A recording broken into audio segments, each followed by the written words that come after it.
are you now? Which dragon were you? Were you, like, a silver dragon? Indeed it isn't. Like, I like how we have to slaughter these dragons when these dragons have families and such. I mean, I imagine because Bahamut is there, it's non-lethal combat, but...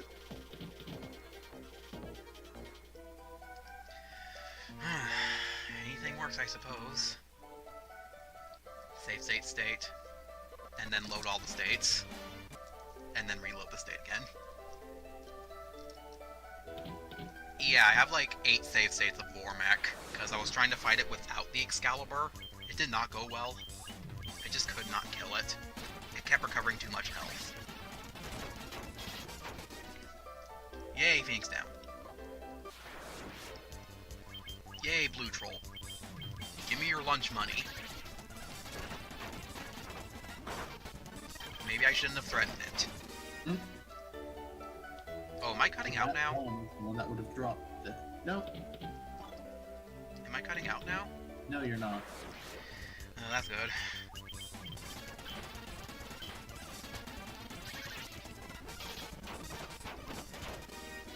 I don't know why I continue to fight these things. Perhaps for the free experience, really? Ooh, can I run away? Thank you. You can run away from a shark, but only if there's a snake. Or eyes staring at you. Oh boy, 800 gil. Like... I'm sure that amount of money was relevant at some point. Really, the only thing you'd spend money on it at this point is the car... The desert shop, and a certain other shop which we have not seen yet. So, where's the exit here again? Can I run away from the tornado, or does there have to be a snake? Thank you.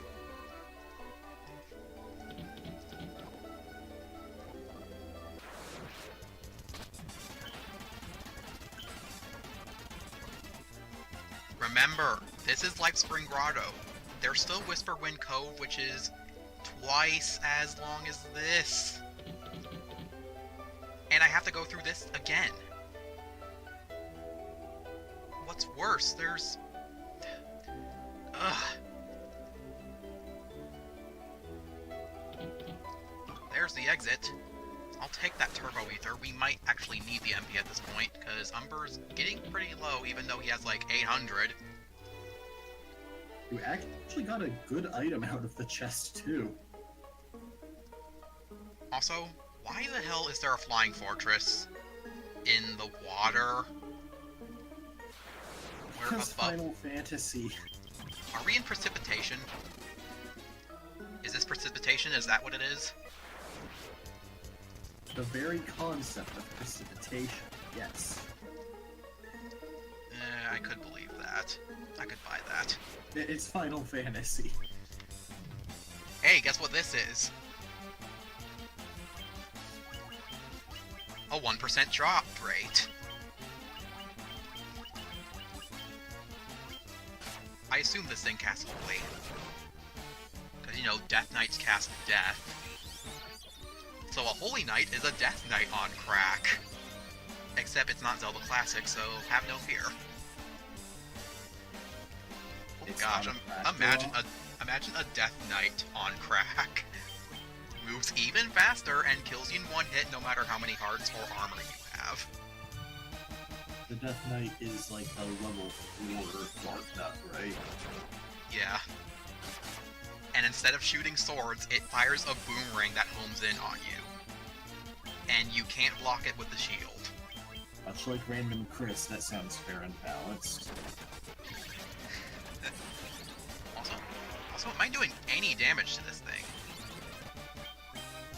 Why am I did enhancing the of one? People make a Team Fortress joke?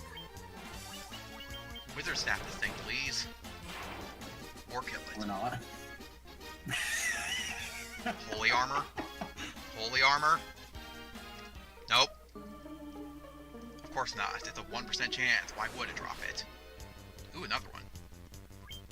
But I don't want to get holyfied. So, paralyze this thing, like, right now. Right now. Right now! Thank you. Call 877 The Surge. At least Holy Knights can be paralyzed. Death Knights cannot be paralyzed for some reason. Forgetting what I'm doing. At least Naito's doing a fair bit of it. Stop immediately getting unparalyzed. What is with every enemy getting immediately unparalyzed? And the wizard staff not working. And the not dropping. Apparently these guys are common. At this point I'll just cut out these because they take a bit too long.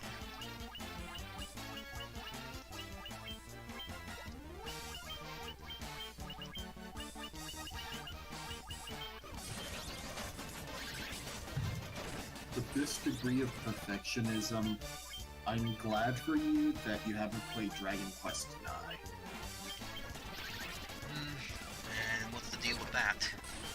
So, in the post-game, you grind randomized dungeons via maps to fight bosses from earlier Dragon Quest games that have a, I think, 7.5% each chance to drop one of 3 pieces of ultimate equipment.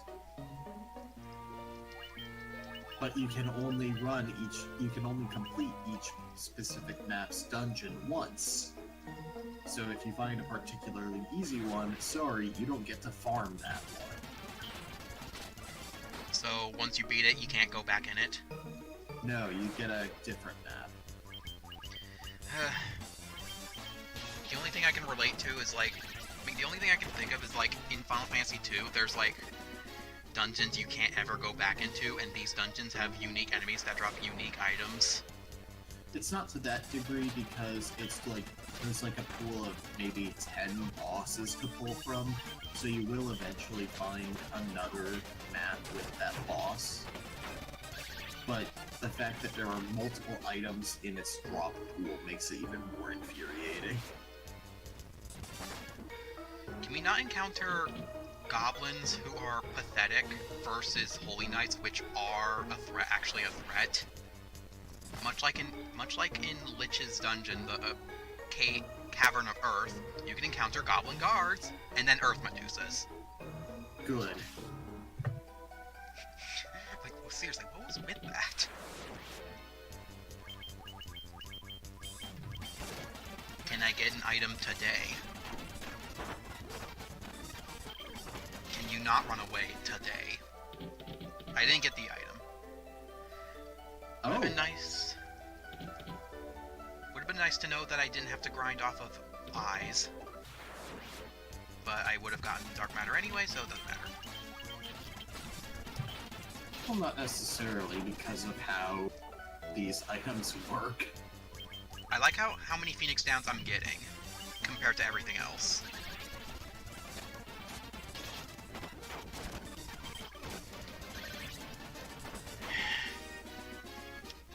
Yay, we gained 2 levels, unlike the previous 2 dungeons.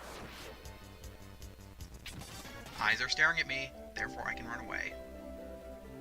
I'm a coward. I'm stage fright.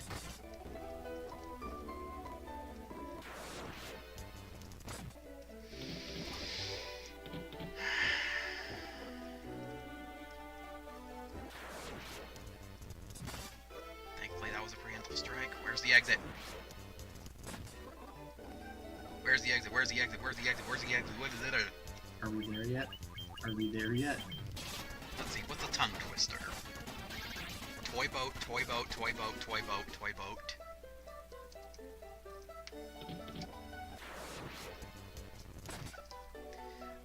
What was that extremely tongue-twisty one in the Pokemon Emerald LP? The six sheer shit. I can't even remember what it was.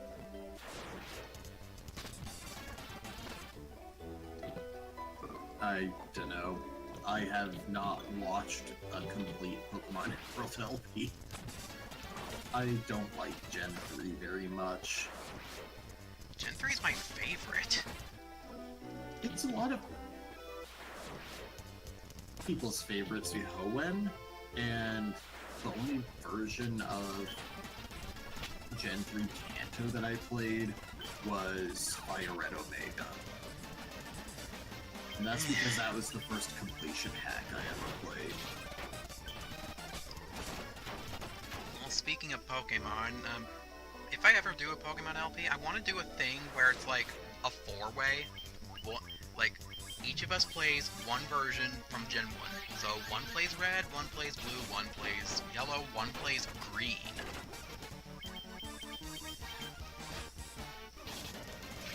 Including Green's terrible sprites. We get to... Ooh, Lightbringer. Do I have Lightbringer? I don't. Huh. Strong versus Magic Wear, Evil Undead. So it's a worse Excalibur? Actually, let's see it. Ooh! Wow, it's actually a better Excalibur. A significantly better Excalibur. But Wow. Excalibur is strong versus everything. This one's good against basically mysterious magical enemies. So basically what you're gonna find here and in the Chaos Shrine anyway. Yeah, pretty much. Okay, this floor. What the hell is this floor? Like, you're on a canoe, therefore you can't... Actually, you can encounter enemies on a canoe, but here you can't. The objective is to find a house that actually teleports you. Problem is, there's multiple of them. But there's also treasure here, so I will get the treasure first. Isn't the Mage's Surplice a robe or something? I don't know. Well, speaking of stuff, you see the icon on Ribbon? I thought for a long time that was like a bandana or something. No, it's actually a helm. Yeah, it's like a... trying to remember... Like the... It's more clear in Final Fantasy the 2, fuel at least. states. Oh my goodness, Agility Plus. That'll make someone like 0% speedier. Furia specifically, because I think Furia's main role is going to be the paralyzed bows, in addition to being a healer. Anyway, time to search for a house. It's the stereotypical, Shogun helmet. Also, what would it be like if House? What would it be like if Sunken House? I don't want to do this. It'll end the pain for now. Save state in every slot. In case you guys don't know what's coming, I'll show you once I heal up. Because these fights are very infamous. Fortunately though, the one on the left is easier, but it's still balls hard. The one on the right is, at least in the original version, the hardest fight, despite this Final Fantasy being piss easy. Like you're probably not going to be prepared, and these things will kill you in like 2 seconds, because these bosses are extremely hard, just like they are in Final Fantasy V. By talking to this one, you'll pretty much know who the second one is, but I would like you guys to meet... 1,000 years it has been since a challenger stood before me. Show me the power you possess. Defeat me if you can. This is Omega! Omega is a super boss in Final Fantasy V. That's right, a super boss. Super bosses are basically bosses on crack and are usually optional. And usually they require basically max stats to even stand a chance against them. Or With a my... very cheesy strategy. Usually a cheesy strategy is all it takes to kill these guys, but if you don't know that, good luck. It's probably gonna kill me in one hit, but I'm gonna... Is it as bad as a ruby weapon?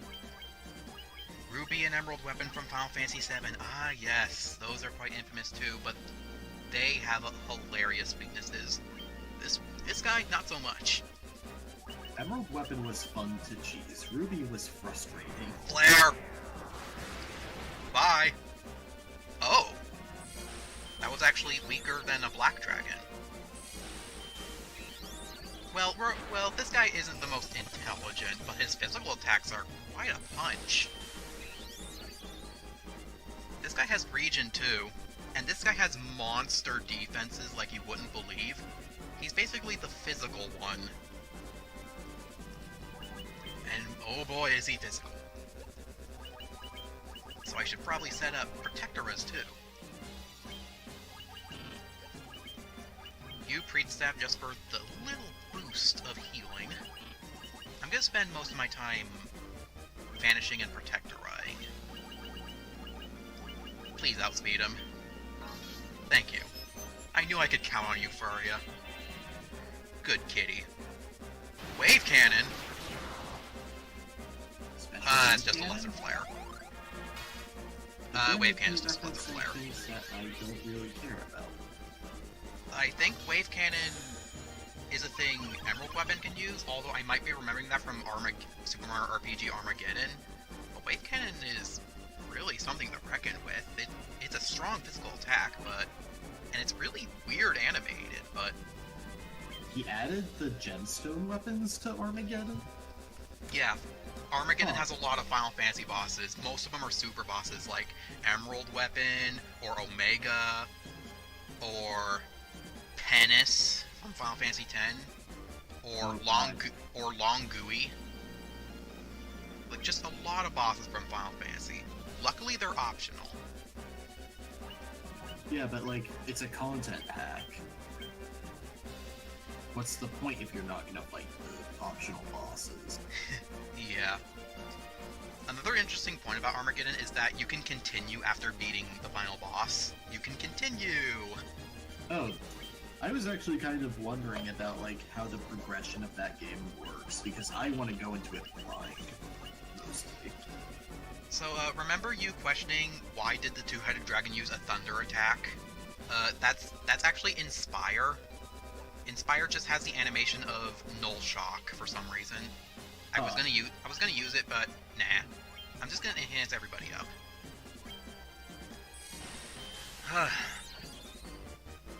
Earthquake, 100 power and accuracy, and it does like no damage. Turns out 100 power is just the same as a basic attack in this game.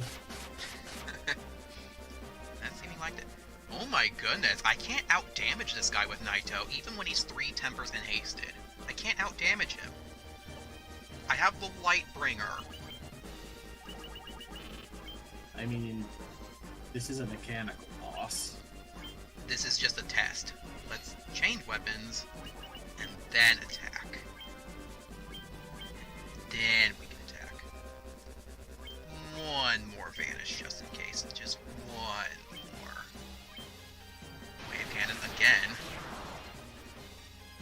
Ooh. I should probably heal a gut. In fact, I probably should have healed a gut.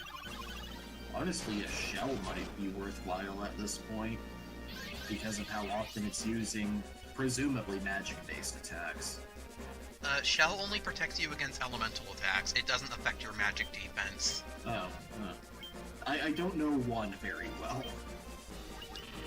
Yeah, one's really weird. Reduces all elemental damage by half.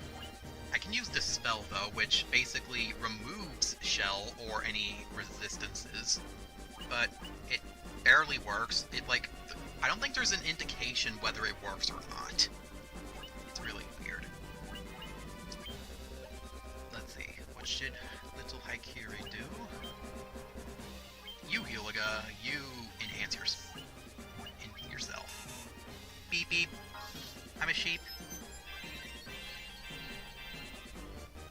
So basically what I'm learning so far is that this guy is basically Warmech on crack. I wouldn't be surprised if that's actually what they were going for when designing it. I still can't outdamage this guy, jeez. I assume he's immune to stun as well, which is bleh. Okay, It Furia almost is... might be worth trying because, if nothing else, the stun icon is a lightning bolt. Yeah, that's true. Please work! It's a dumb thing to go off of, but it's a JRPG. I tried sunning Warmech out of desperation because I just want him to... I just want time to do the RNG manipulation, but he just would not get stunned. Like, he resists stun. Resist doesn't mean you're immune to it, but he just would not get stunned. I assume the same goes for this guy, but... It's situations like this that make people say that status ailments are worthless in JRPGs. Not so much here. Especially Definitely poison not and in confusion. Netless games. Netless games, poison is your friend. Why am I enhancing Haikiri? I should meditate Haikiri. Like, meditate increases power by a lot and improves accuracy. That's what I should be doing. Time for a Healga. Accuracy is such a weird stat in this game, though. It sure is. I'm so accurate, I can swing my sword additional times. Hey, you did out-damage it one turn. One more meditate just in case. Just in case, you never know. Technically I should be going for 3, but 2 should be enough. I think you had like 2 enhancers. Why did I use the Mashamune? I wanted to de-equip it. I mean, it is a demon blade, so you might think there's a spell on it. Who knows, maybe you'll cast Haste 13. But this isn't Final Fantasy 2, so no such spell exists. Okay, that's enough meditating. Now let's wail on this thing. No. Smack Equip. it with a stick. Ooh, you can equip the Lightbringer. Since Mashamune isn't super effective against anything, this is actually better. So let's do that. Now let's see how much damage we can do this guy now that we're buffed. We still have to be mindful of our HP, especially since we know this thing casts Flare. Yay, 87 damage. Does magic do anything to it at this point? Of course Haikiri outdamages it. Of course. Okay, you two aren't hasted, therefore, haste should be casted on you. No. You continue to use Priest Staff.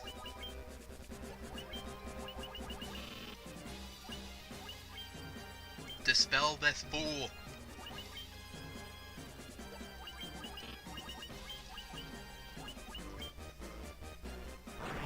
Scourge, that's pretty much your least threatening attack. In before this thing casts Ultima.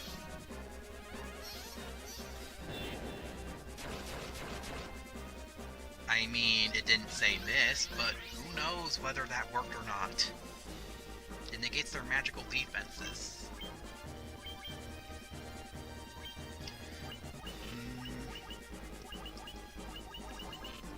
Meh.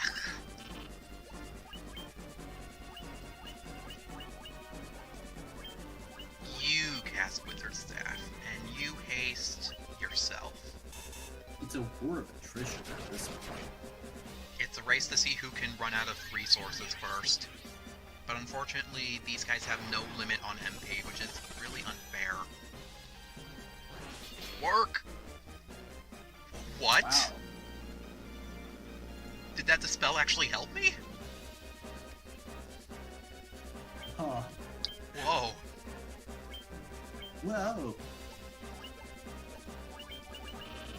I Spam don't know that why I get flare. a sonic glow. spam it! Spamming Flare!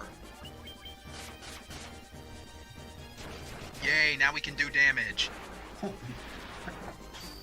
But our Flare looks different. Of course, High Carry does the most damage. Like, why is High Carry the strongest? White mages are terrifying. They are the ultimate weapon. And they can equip the Ultima weapon. Well, now that this thing isn't stunned anymore, let's stun it again. Actually, no, you do Wizard Staff. You attack, and you cast Heal Cut just in case.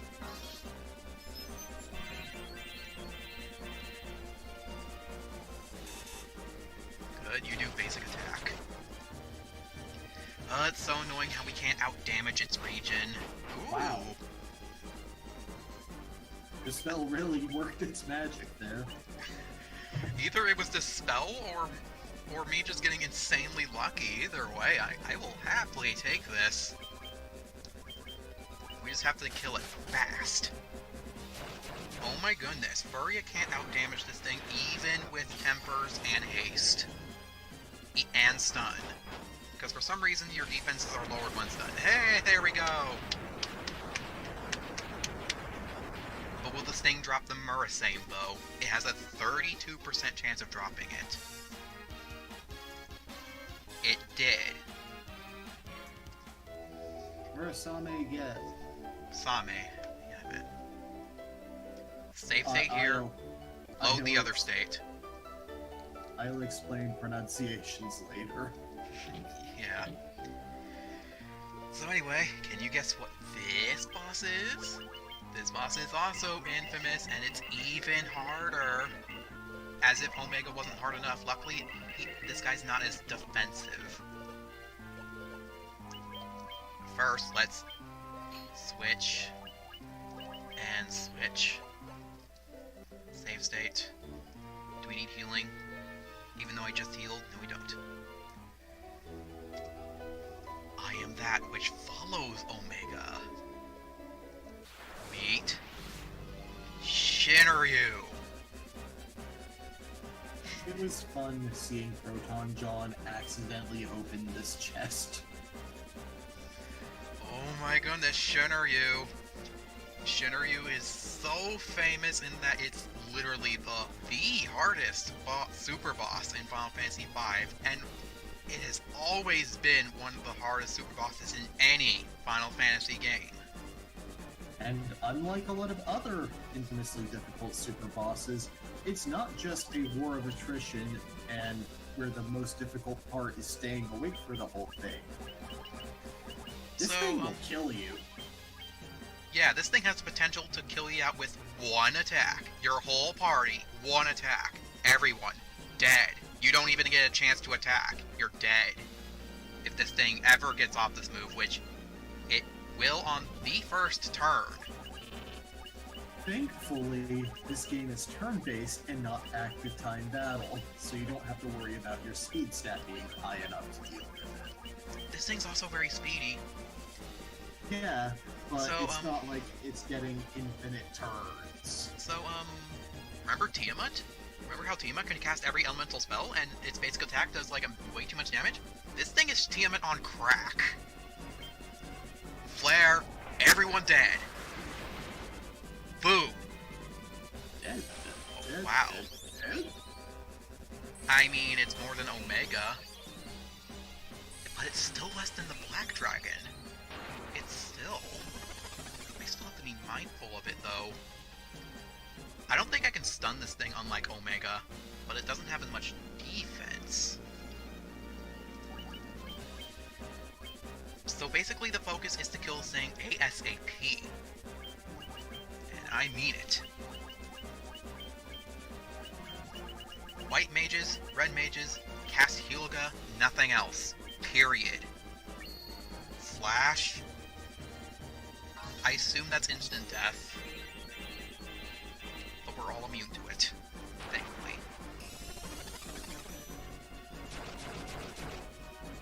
See, see we're doing quite a bit of damage. And actually we have a lot of MP, so really only Naito needs to attack, really. Really. Like I said, nothing but Hyuga. Period. Who knows when this thing's gonna get off a flare?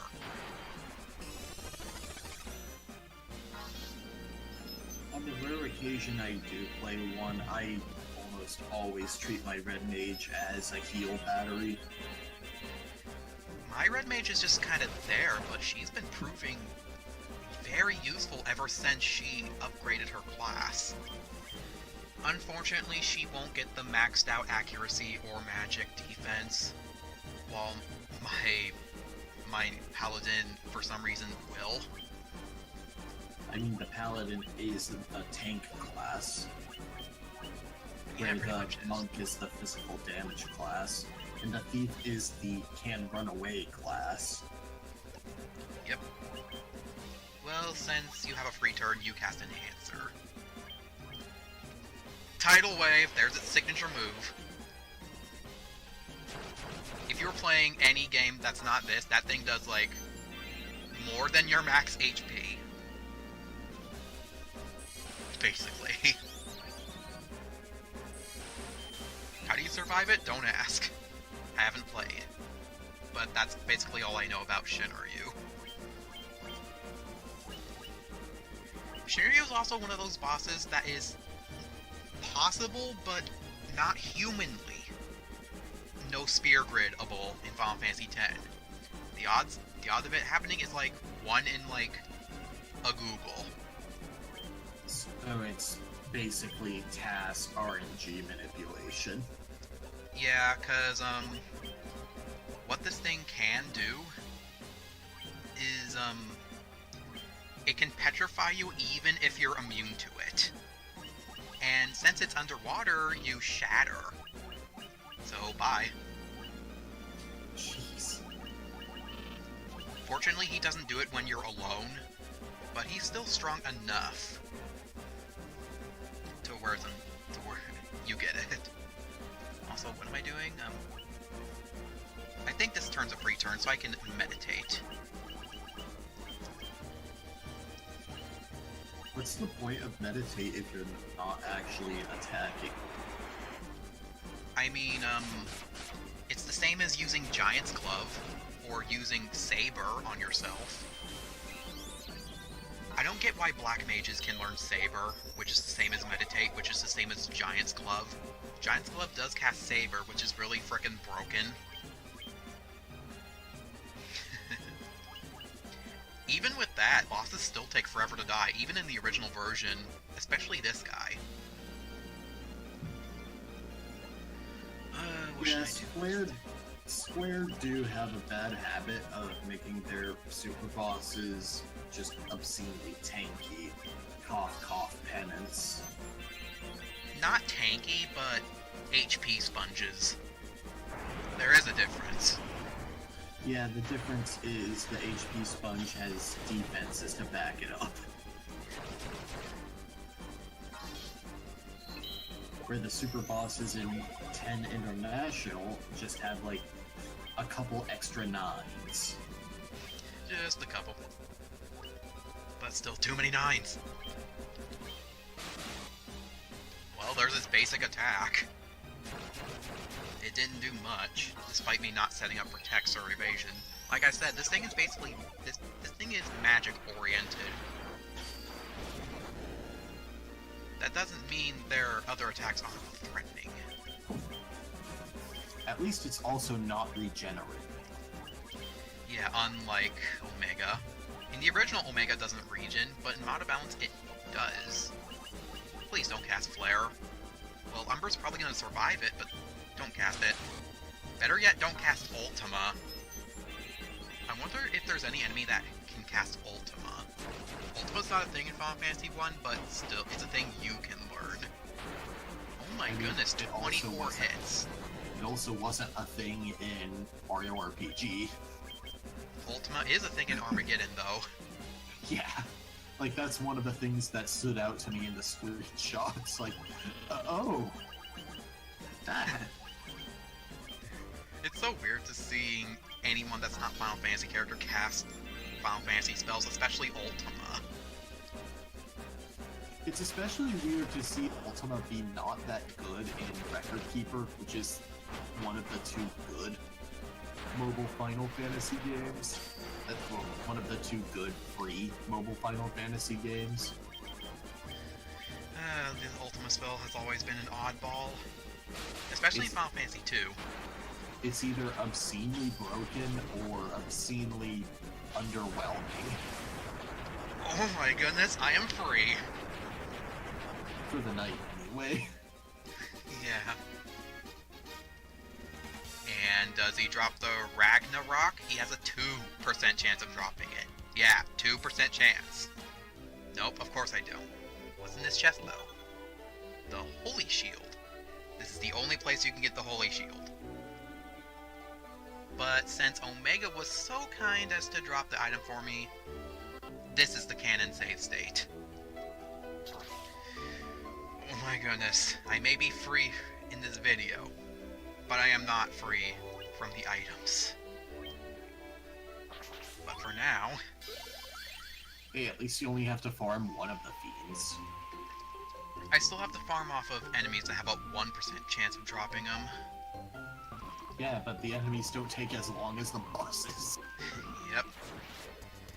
Anyway, next time in Final Fantasy, we're going to tackle the Whisper Wind Co, which is twice as long as what we've already done.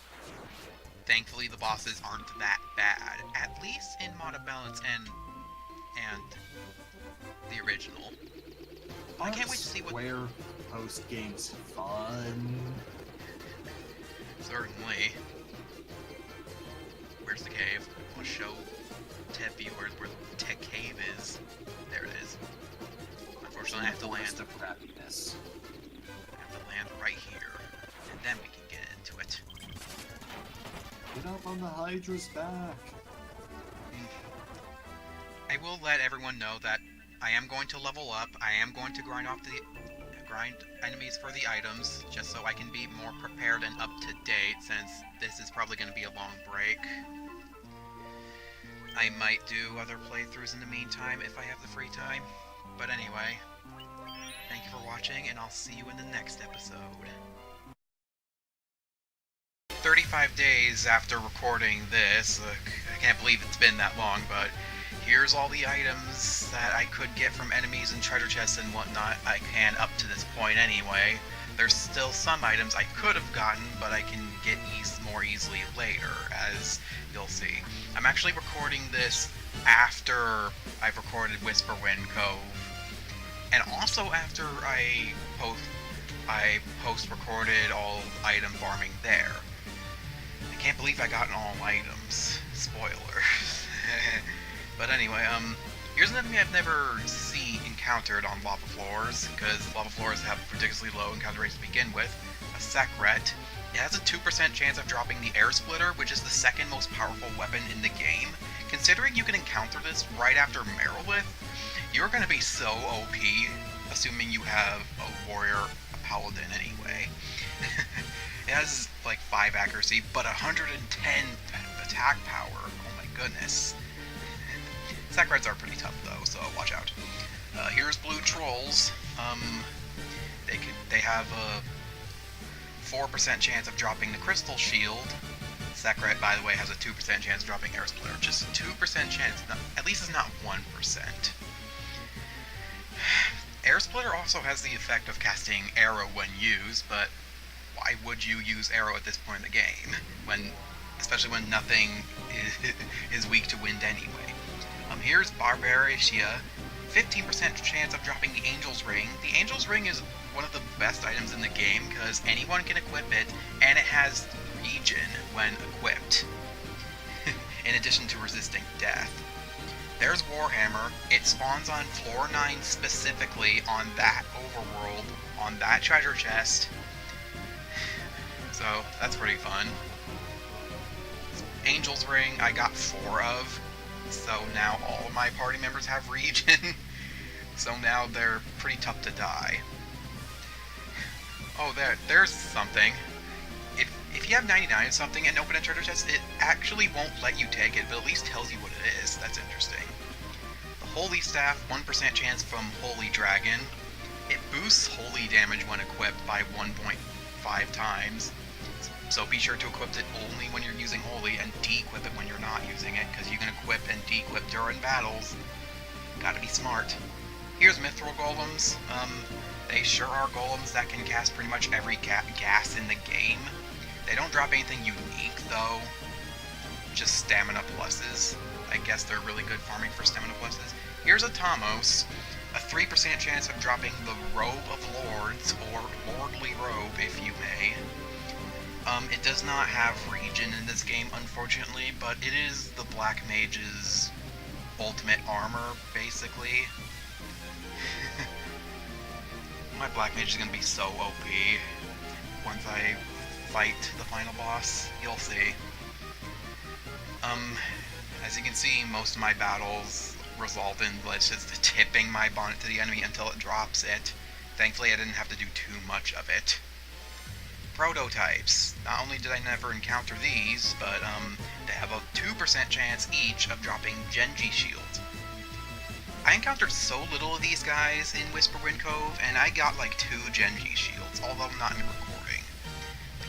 What the hell? Genji shield at this point isn't even worth it, because you have so many better shields at this point. Just why even bother? Prototypes themselves are like stronger than war mechs. Thankfully they don't have nukes. Thank goodness.